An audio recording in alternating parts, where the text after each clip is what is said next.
Hola, soy María, animadora sociocultural de la Casa Municipal de las Personas Mayores, y hoy vamos a hablar sobre el Madrid de las Letras. Aunque no tiene una demarcación definida, se conoce como Barrio de las Letras al área de Madrid delimitada por las calles Atocha, Carrera de San Jerónimo, Plaza de las Cortes, Paseo del Prado y Calle Carretas, siendo su centro neurálgico la Plaza de Santa Ana. También llamado de los literatos o de las musas, ha sido escenario de la gran producción literaria de los siglos XVI y XVII, es decir, del siglo de oro español. En este barrio vivieron Miguel de Cervantes, Lope de Vega, Francisco de Quevedo o Luis de Góngora, y representaron sus obras Tirso de Molina o Calderón de la Barca, entre otros. El recorrido de la visita podría comenzar desde la Plaza de la Platería de Martínez.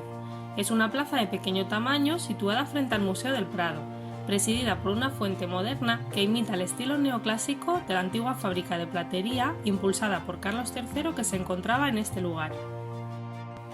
Entre los nuevos vecinos que accedieron a este barrio se encontraba María Pacheco, muy popular tras ceder su corral de gallinas para pequeñas representaciones teatrales que se sucedían desde el mediodía hasta bien entrada la noche. El Corral de la Pacheca, que en 1745 pasaría a llamarse Teatro del Príncipe, fue el lugar de esparcimiento de los madrileños, que acudían cada vez en mayor número a ver las obras de Calderón de la Barca y posteriormente de Lope de Vega. En la actualidad siguen interpretándose obras clásicas en el mismo enclave, transformado en el Teatro Español en 1849, ubicado en la misma plaza de Santa Ana. Del estilo neoclásico de la fachada del teatro destacan los medallones con el busto de algunos de los autores nacionales de teatro más importantes: Benavente, Lope de Vega, Lope de Rueda, Calderón, Tirso de Molina y Ruiz de Alarcón.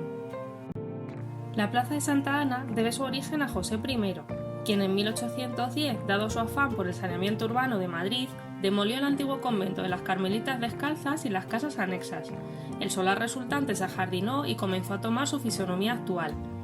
También destacan en ella las estatuas de Federico García Lorca frente a la fachada del teatro y Calderón de la Barca frente al Hotel Reina Victoria, llamado así en honor a la esposa de Alfonso XIII.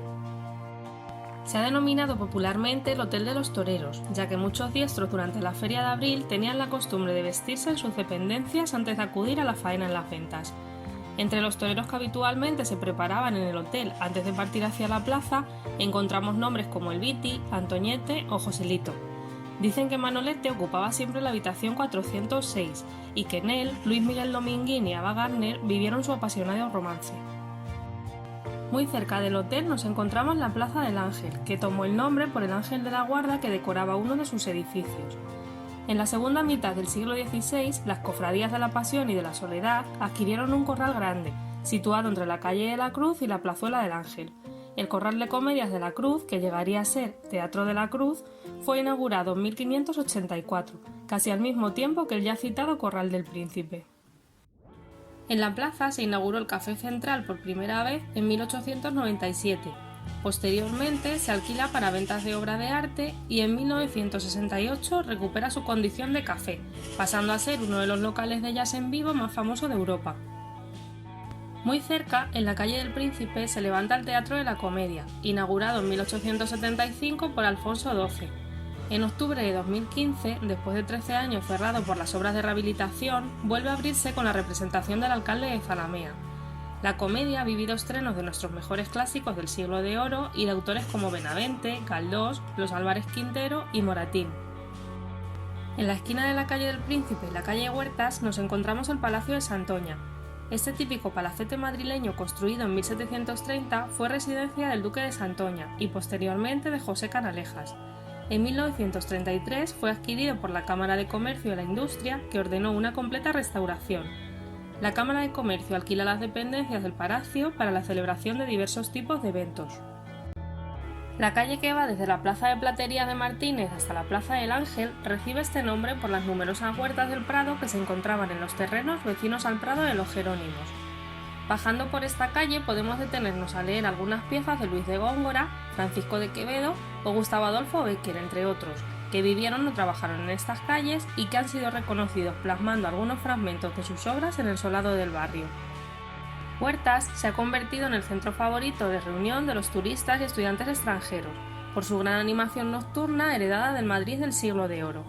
Aunque queda para nuestra imaginación cómo era aquel ambiente, tenemos como referencia sus casas bajas y sus calles estrechas, además de algunos edificios históricos como la iglesia de San Sebastián, que fue declarada Monumento Nacional no solo por el edificio, sino también por sus archivos. En ella consta gran parte de la vida de ilustres personajes que se bautizaron, como Ramón de la Cruz o Jacinto Benavente, se casaron, como Larra, Zorrilla o Bécquer, o recibieron homenaje tras su fallecimiento. Entre sus actas de defunción figuran las de Ruiz de Alarcón, Espronceda o Lope de Vega, enterrado en esta iglesia. Frente a la iglesia nos encontramos con el Palacio del Conde de Tepa.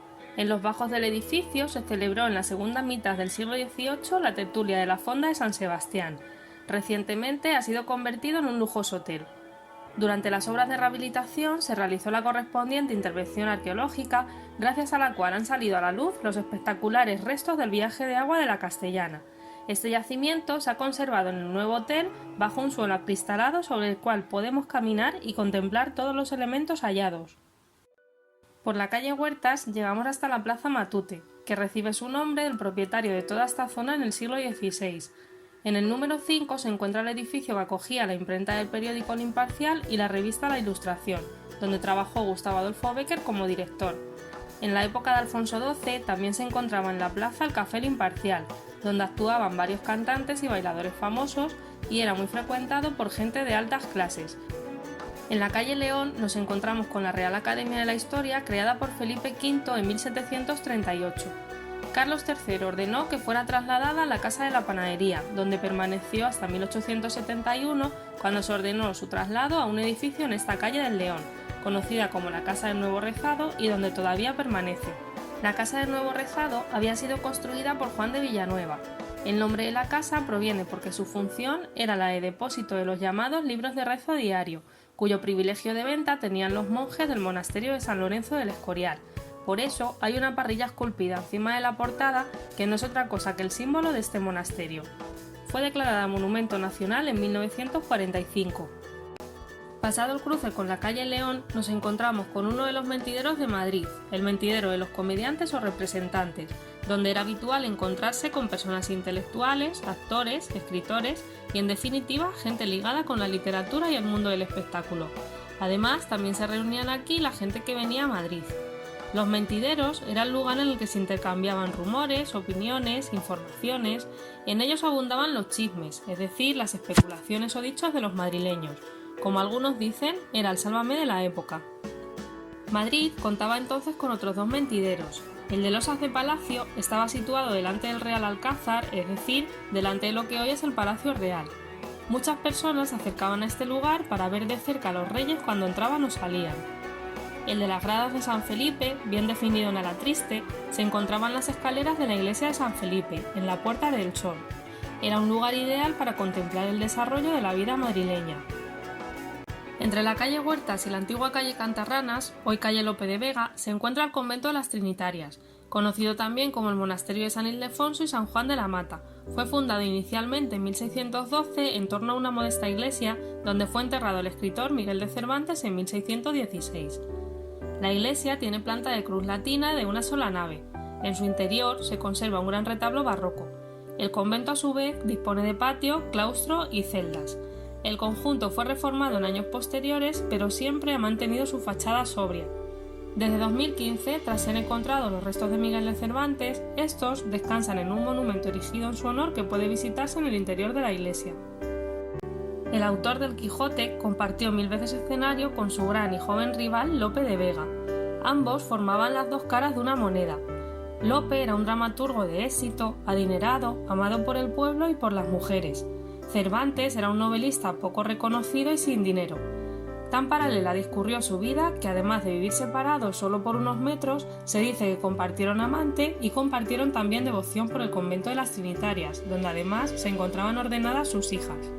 La rivalidad entre Lope y Cervantes era por todos sabida.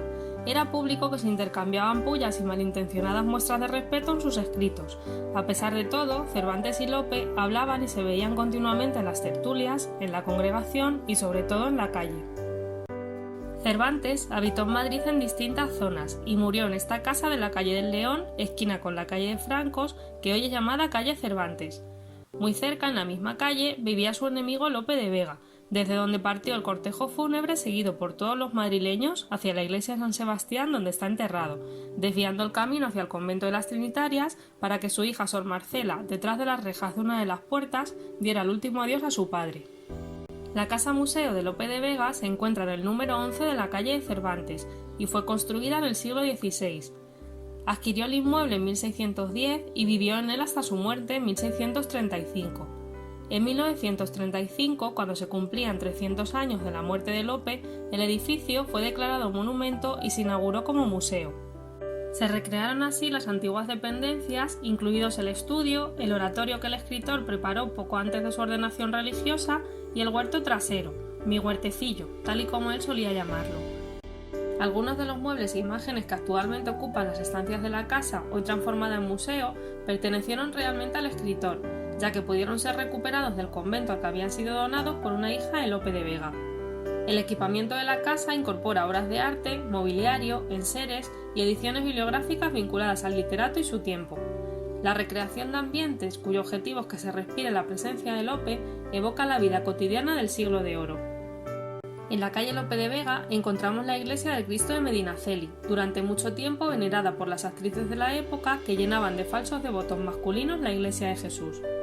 Objeto de devoción de miles de madrileños aún en nuestros días, es una capilla que formaba parte de los Padres Trinitarios descalzos y que con asiduidad era visitada por Lope de Vega, Calderón de la Barca y Tirso de Molina, escritores ordenados sacerdotes que trasladaron sus obras dramáticas, antes representadas en los alrededores de las iglesias, a los corrales de comedias. Estas calles, que 1000 veces fueron pisadas por hombres tan ilustres, se convirtieron también en escenarios de sonoras peleas entre Francisco de Quevedo y Luis de Góngora. Frente al convento de las Trinitarias, haciendo esquina con la calle Lope de Vega, se encuentra la que fue casa de Quevedo. Así se recuerda en la gran placa en la fachada, donde no se tiene en cuenta que antes fue el lugar donde vivió un Góngora arruinado cuando se estableció en Madrid. Las malas lenguas dicen que el propio Quevedo compró la casa para que su enemigo quedara en la calle. Nos encontramos también aquí con dos hombres opuestos. Quevedo tenía una gran responsabilidad, era asiduo a los prostíbulos y a los ambientes marginales de la época y muy querido por ser un hombre cercano al pueblo. Góngora, por su parte, generaba antipatía en la gente de su alrededor.